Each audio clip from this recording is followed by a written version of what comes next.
जोड परळी येथे मातंग समाजाच्या महिलेवर व मुलावर हल्ला, जातीवाचक शिवीगाळ करत मारहाण. परभणी ग्रामीण पोलीस ठाण्यात 3 जणांवर गुन्हा दाखल. परभणी जिल्ह्यातील जोड परळी गावात मातंग समाजाच्या एका महिलेला व तिच्या पती तसेच मुलाला जातीवाचक शिवीगाळ करत मारहाण केल्याची गंभीर घटना दिनांक 16 जुलै रोजी घडली आहे.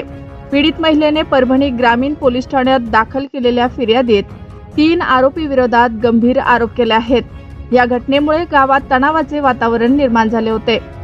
फिर्यादी महिलेच्या म्हणण्यानुसार 16 जुलै रोजी सकाळी तिच्या घरासमोर गावातील एका व्यक्तीने येऊन तुमच्या गायीचे वासरू आमच्या आखाड्यावर रोज का येते असे म्हणत शिवीगाळ सुरू केले.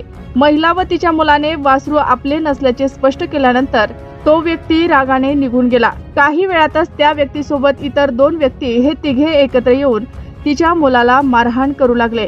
मुलाला मारहाण होत असल्याचे पाहून महिला हस्तक्षेप करायला गेली असता तिला देखील जातीवाचक शिवीगाळ करत 2 चापटा मारण्यात आल्या.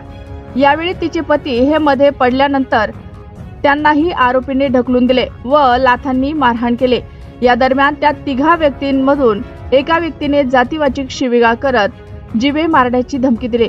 ही घटना गावकऱ्यांनी मध्ये पडून सोडवली. या प्रकरणी तिघा व्यक्तींच्या विरोधात अनुसूचित जाती व जमाती अत्याचार प्रतिबंधक कायद्यान्वये गुन्हा दाखल करण्यात आला आहे. ग्रामीण पोलीस अधिक तपास करत असून गावात तणावपूर्ण शांतता आहे.